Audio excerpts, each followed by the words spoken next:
লীগ কোনো রাজনৈতিক দল না, বললেন হাসনাত। এদিকে ডক্টর ইউনূসের অন্তর্বর্তী সরকার নিয়ে যা বললেন ফরহাদ মজহার। গাজীপুরে বিএনপির দুই গ্রুপ মুখোমুখি হামলায় আহত 5। এবং সর্বশেষ জানাবো, কৃত্রিম সংকটে বাজারে মিলছে না সয়াবিন তেল, ক্ষুব্ধ ভোক্তা। এতক্ষণ শুনছিলেন সংবাদ শিরোনাম, এবারে বিস্তারিত। তবে তার আগে অনুরোধ থাকবে আমাদের চ্যানেলটি সাবস্ক্রাইব করে বেল আইকনটি ক্লিক করুন। আওয়ামী লীগ কোনো রাজনৈতিক দল না, বললেন হাসনাত। বৈষম্য বিরোধী ছাত্র আন্দোলনের আহ্বায়ক হাসনাত আব্দুল্লাহ বলেছেন, আওয়ামী লীগ কোনো রাজনৈতিক দল না, একটি ফ্যাসিবাদী শক্তি। তাদের ভিত্তি মিথ্যার উপর প্রতিষ্ঠিত। ব্যক্তিগত ফেসবুক পেজ থেকে একটি লাইভে এসে তিনি এই কথা বলেন। তিনি আরো বলেন, আওয়ামী লীগের মধ্যে ন্যূনতম সরি ফিলিংস নেই, এখনো হুমকি ধমকি অব্যাহত আছে। এ সময় হাসনাত আব্দুল্লাহ কোনো জাতীয় সম্পদের ক্ষতি না করার আহ্বান জানিয়ে বলেন, 32 নম্বরের বাড়ি 5ই আগস্টই ধূলিসাৎ করে দেওয়া উচিত ছিল, যেটা পরবর্তীতে সবাই স্বতঃস্ফূর্তভাবে করেছে। তিনি বলেন, 5ই আগস্টের পরে সবচেয়ে স্বাধীনতা ভোগ করেছে আওয়ামী লীগ। তাদের কমেন্ট দেখলেই বোঝা যায় তারা সামাজিক যোগাযোগ মাধ্যমে কমেন্টে হুমকি ধুমকির স্বাধীনতা উপভোগ করছে। তিনি আরো বলেন, পরবর্তী বাংলাদেশটা আমাদের। আমরা যারা ফ্যাসিবাদ উৎখাত করেছি, এই বাংলাদেশটা আমাদের। এ সময় তিনি সচিব আমলাদের প্রতি ক্ষোভ ঝেড়ে বলেন, আপনাদের হাতিয়ার হিসেবে ব্যবহার করেছে আওয়ামী লীগ। আপনারা জনগণের সেবা করতে আসছেন। আপনারা জনগণের প্রতি প্রতিশ্রুতিবদ্ধ। আপনারা রাজনৈতিক দলের প্রতি প্রতিশ্রুতিবদ্ধ না। এটা নিজের মধ্যে ধারণ করুন। আপনারা যদি মনে করেন সচিবালয়ে বসে আপনারা ধানমন্ডির সঙ্গে ভারতের সঙ্গে সুসম্পর্ক বিদ্যমান রাখবেন, তাহলে আওয়ামী লীগকে যেভাবে বাংলাদেশ থেকে অপ্রাসঙ্গিক করে দেওয়া হয়েছে, ঠিক একইভাবে আপনাদের অপ্রাসঙ্গিক করে দেওয়া হবে। হাসনাত বলেন, জনগণের জন্য কাজ করুন, জনগণের শক্তি অনুধাবন করুন। আমি খুব করে চাইব ধানমন্ডি 32-এর পরিণতি যেন সচিবালয় না হয়।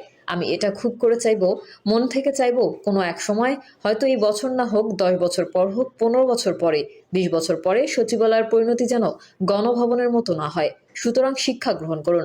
ধানমন্ডি 32 থেকে শিক্ষা গ্রহণ করুন, গণভবন থেকে শিক্ষা গ্রহণ করুন।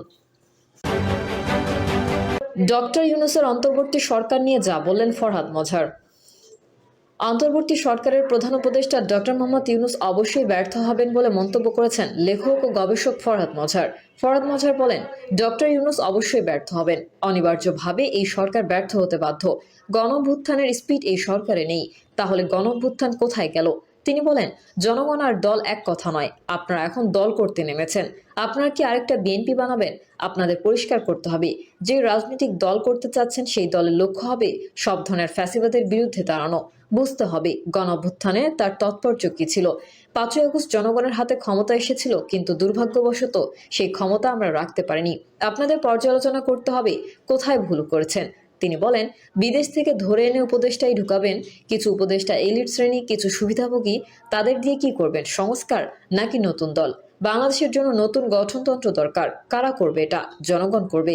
তিনি আরো বলেন, 5ই আগস্টের পর মাজার ভাঙা শুরু হয়েছে। এরা কারা? এরা সেই শক্তি, তাদেরকে টাকা দেয়।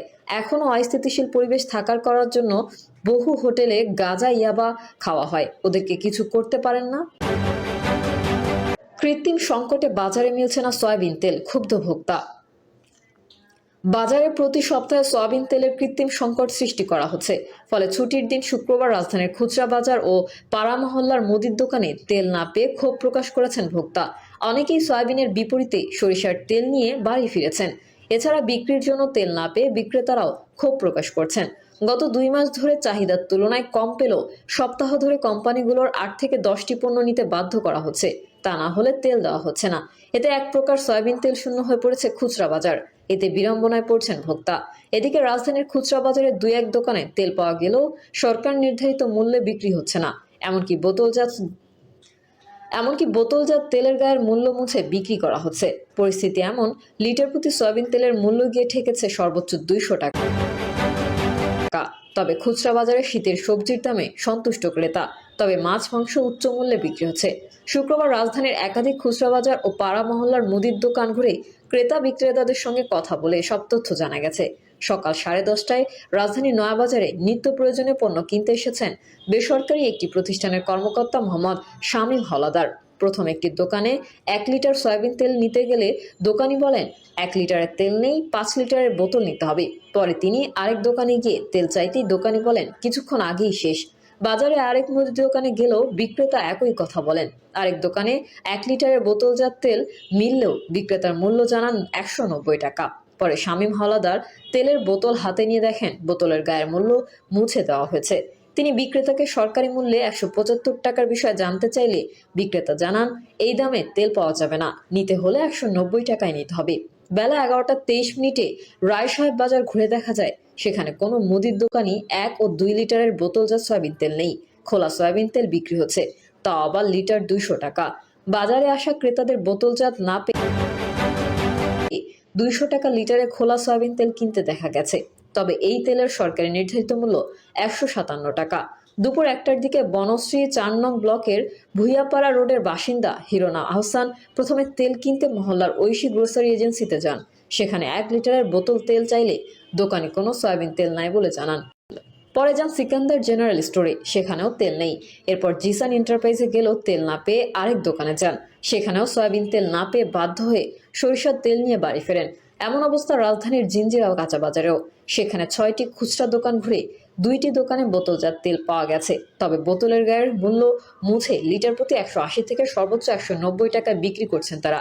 এছাড়া খোলা সয়াবিন তেল বিক্রি হচ্ছে 195 থেকে 200 টাকা। কাঁচা বাজারের মুদি বিক্রেতা নাজমুল বলেন, রোজার আগে সরকারিভাবে ফের দাম বাড়াতে কোম্পানিগুলো জোটবদ্ধ হয়েছে। কোম্পানিগুলো নানাভাবে বিক্রেতাদেরও চাপে ফেলে তেল বিক্রি করছে। তেল পেতে হলে কোম্পানিগুলো তাদের 8 থেকে 10টি পণ্য নিতে বাধ্য করছে। সেক্ষেত্রে রূপচাঁদা তেল পেতে চাইলে ব্র্যান্ডটির ছোট বড় সব সাইজের সরিষার তেল নিতে হচ্ছে। তীর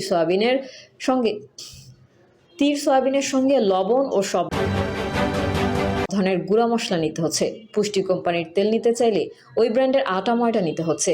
ডিলারদের কাছ থেকে সান ব্র্যান্ডের সয়াবিন তেল পেতে হলে ওই ব্র্যান্ডের লবণ নিতে হচ্ছে।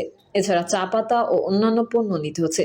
এতে অনেক দোকানি তেল নেওয়া বন্ধ রেখেছেন, ফলে সংকট আরও বাড়ছে। গাজীপুরে বিএনপির 2 গ্রুপ মুখোমুখি হামলায় আহত 5। গাজীপুরের বাসন এলাকায় ঝুট ব্যবসার নিয়ন্ত্রণ নিতে মুখোমুখি স্থানীয় বিএনপির 2 গ্রুপ। চলমান দ্বন্দ্ব বৃহস্পতিবার সংঘাতে রূপ নেয়। স্থানীয় ম্যানাল ফ্যাশন নামের একটি প্রতিষ্ঠানের ঝুট নামাতে গেলে প্রতিপক্ষ বাধা দেয়। স্থানীয় সূত্র জানায়, বাসন থানা বিএনপির সভাপতি তানভীর সিরাজের বাড়ি কদ্দা এলাকায়। প্রায় 10 কিলোমিটার দূরের বাসিন্দা হয়েও বাসন এলাকায় অবস্থিত ম্যানাল ফ্যাশন থেকে কিছুদিন ধরে জোরপূর্বক ঝুট নামানোর চেষ্টা করছিলেন। আগে স্থানীয় আওয়ামী লীগের যারা ঝুটের নিয়ন্ত্রণকারী ছিলেন তাদের সঙ্গে গোপন আতাত করে তানভীর সিরাজ ঝুট নেওয়ার চেষ্টা করছিলেন। কিন্তু স্থানীয় বিএনপি সহ এলাকাবাসী এতে আপত্তি জানান। বৃহস্পতিবার সকালে তানভীর সিরাজের লোকজন মোটরসাইকেল মহড়া দিয়ে ঝুট নামাতে যান। এ সময় স্থানীয় বাসিন্দারা বাধা দিতে গেলে তাদের উপর হামলা চালানো হয়। এতে আহত হন 6 জন। আহতদের বিভিন্ন হাসপাতালের চিকিৎসা দেওয়া হচ্ছে। জানতে চাইলে